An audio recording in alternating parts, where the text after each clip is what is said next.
Hello beautiful people, welcome once again to the channel. Thank you so much for clicking. Thank you for stopping by.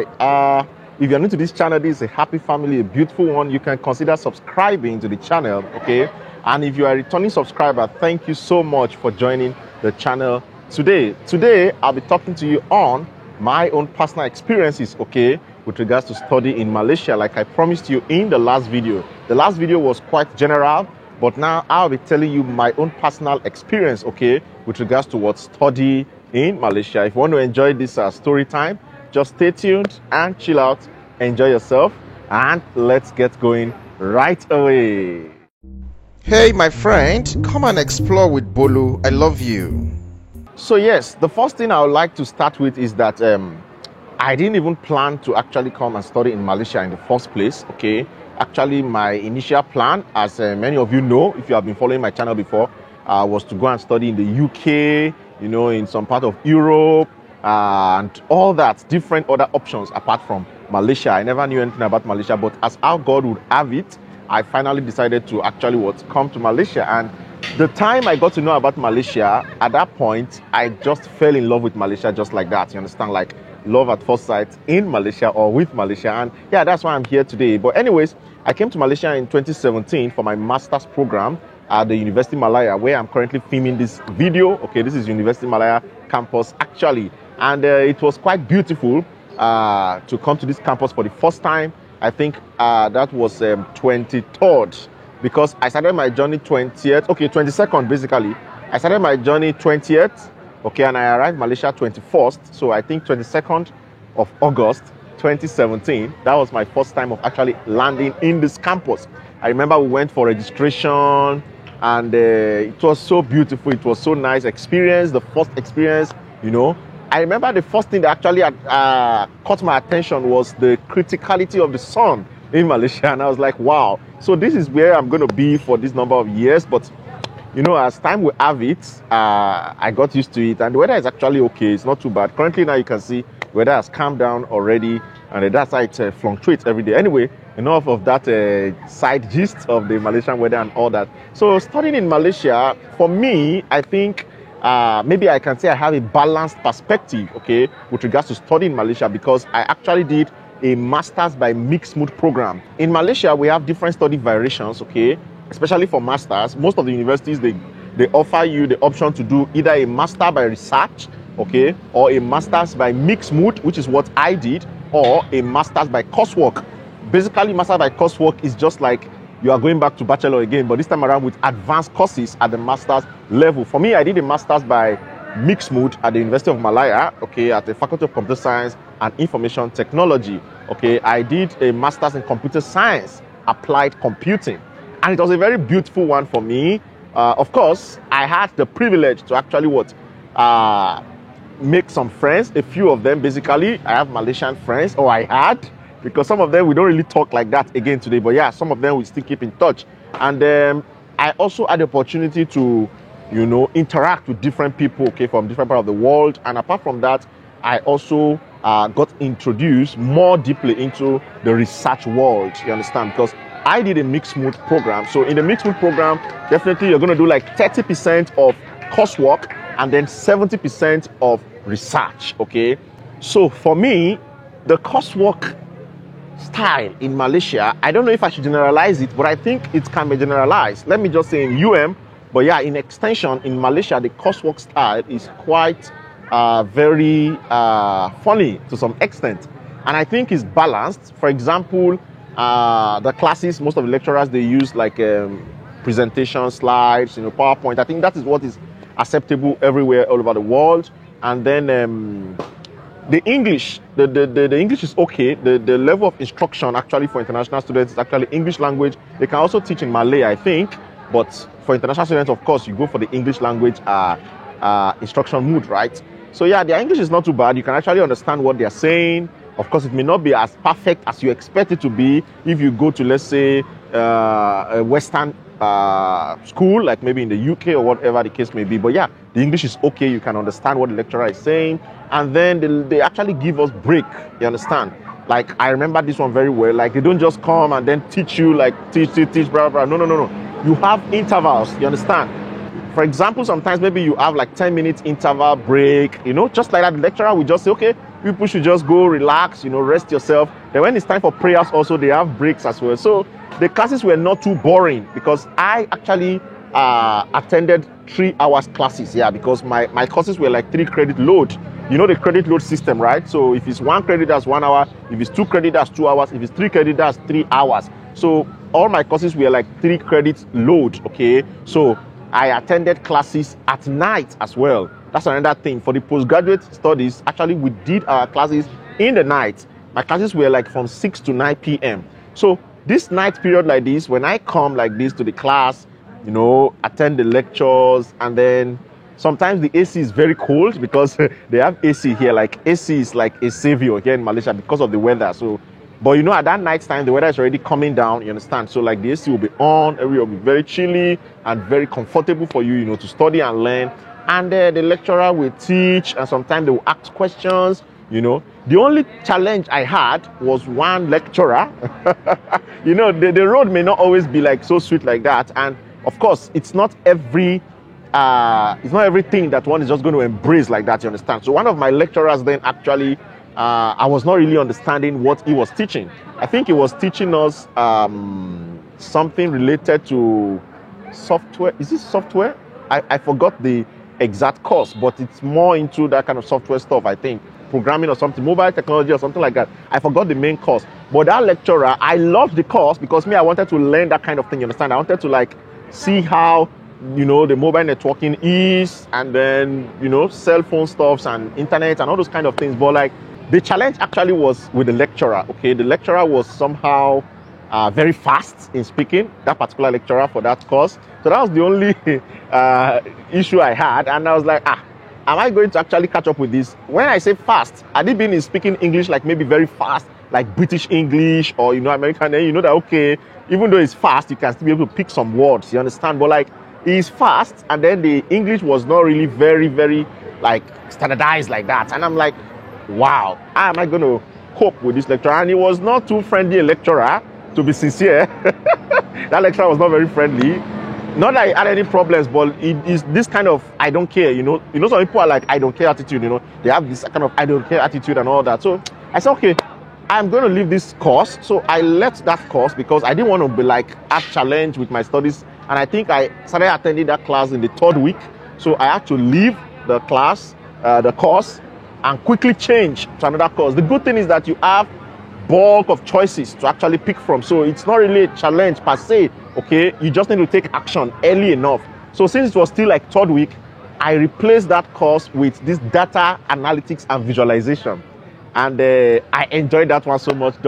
She's not my doctor. She can't say doctor, but she's an associate professor now. Associate Professor Vimala, okay? I believe maybe she's going to see this video one day. So she was the one that took that course, and it was one of my best courses. I won't even lie to you. I think our course and then this another course called information assurance. No. Information assurance, I think. Yeah, something related to cybersecurity somehow, because I'm in cybersecurity. So I actually wanted to actually get a course on something related to cybersecurity. So Dr. Azza, actually, she was also very great. I can never forget these lecturers. And then my lecturer that took advanced algorithm, wow, it was so sweet and beautiful. The man was so caring. The man was so kind. I think he's a foreigner, okay, here in Malaysia. He was really kind, okay. Dr. Ali, I really appreciate you if you are watching this video right now. He was so good. In fact, he really made us to like, you know, get excited, you know, about like the next lecture and all that. And the funny thing is that he was teaching us advanced algorithm, you know, that's like a programming kind of stuff in computer science. And normally a computer science student, if you're watching me, many computer science students, they are afraid of this programming stuff, you understand? They like try to run away from programming and all that. But the way the man presented it to us and, you know, made us to work in groups, we were using the Java language, Java programming language. It was so beautiful to actually understand the basics and the scratch of all this programming itself, all this coding and the algorithm aspect, because without algorithms, then you cannot really come out and say you have written any code, you understand? The algorithm is actually like the baseline, you understand? The structure, basically, of whatever you're going to present out as the code, the planning stage. So we went that deep.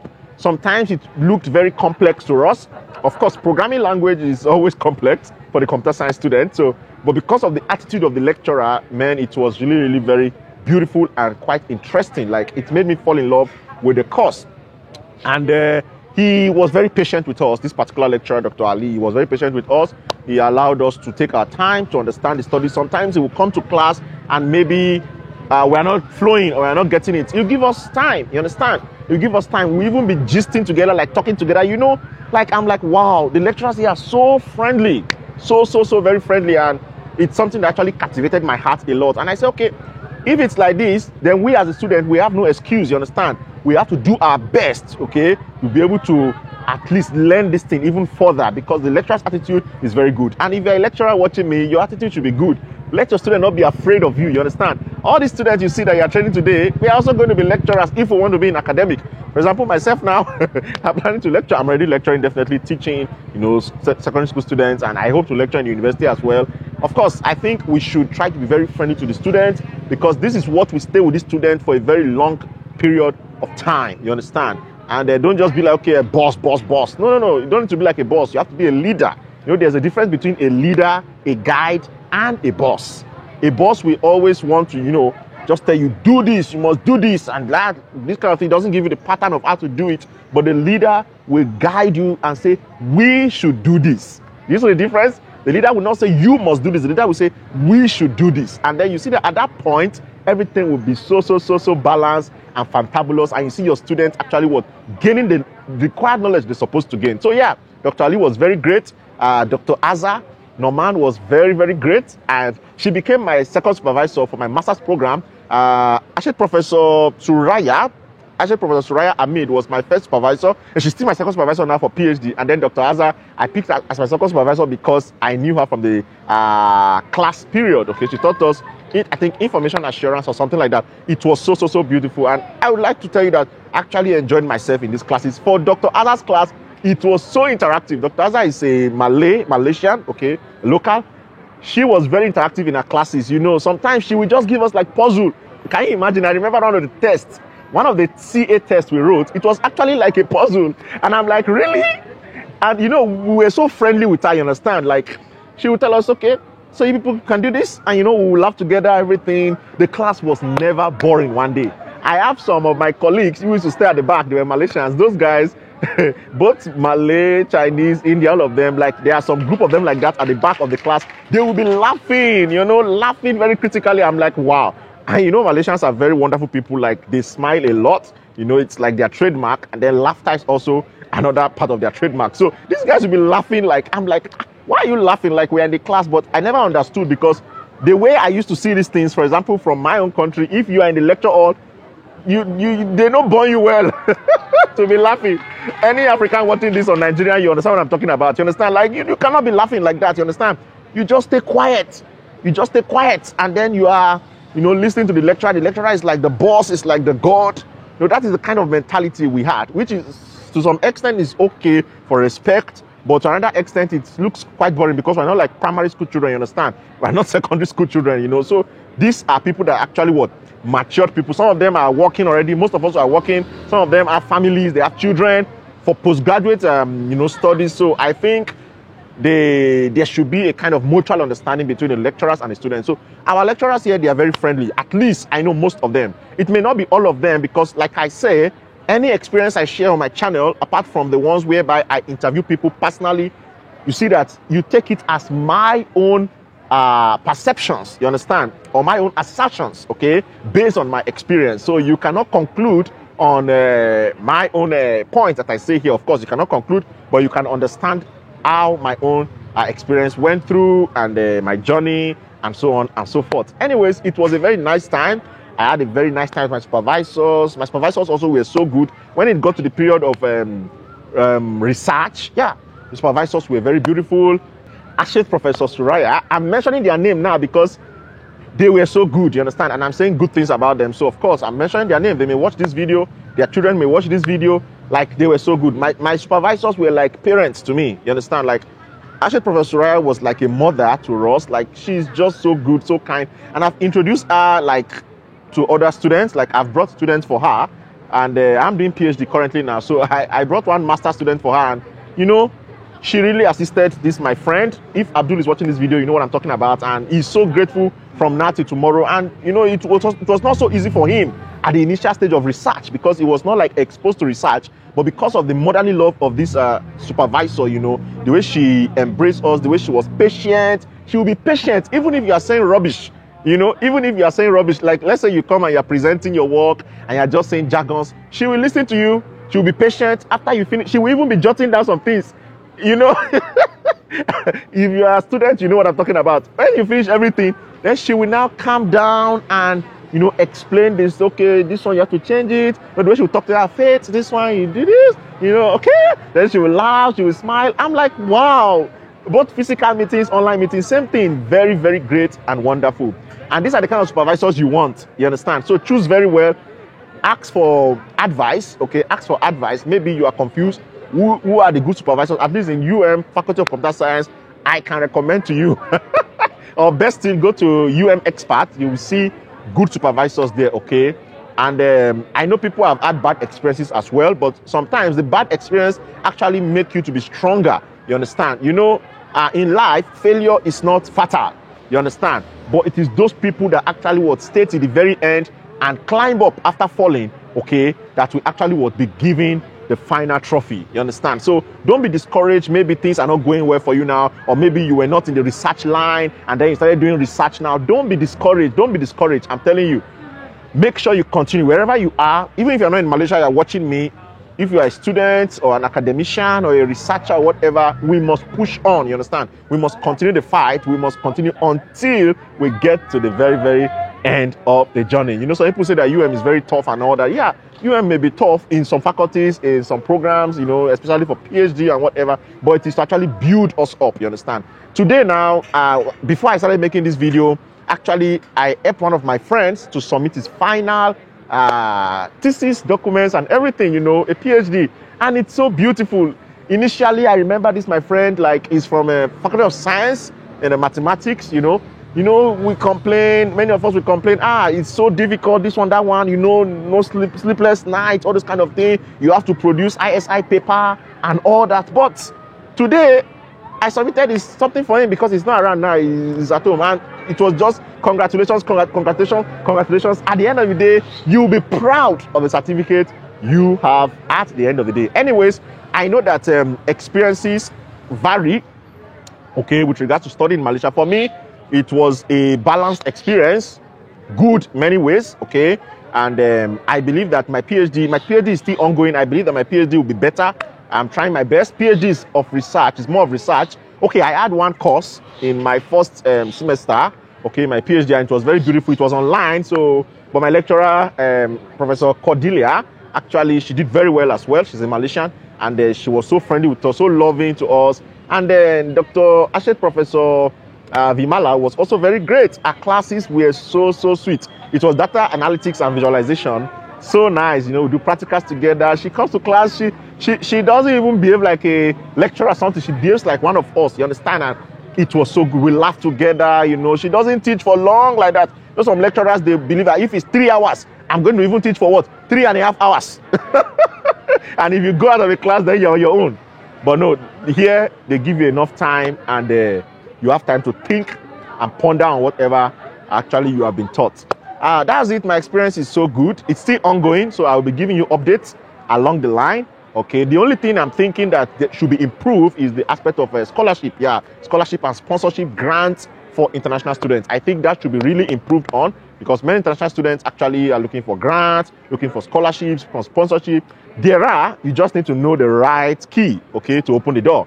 There actually are sponsorships, scholarships available. I know some international students, even in that actually enjoy scholarships and all that. So you need to know the right key. You need to know the right place to look for all these things. And at the end of the day, things will be so beautiful. I've spoken for almost 20 minutes, guys.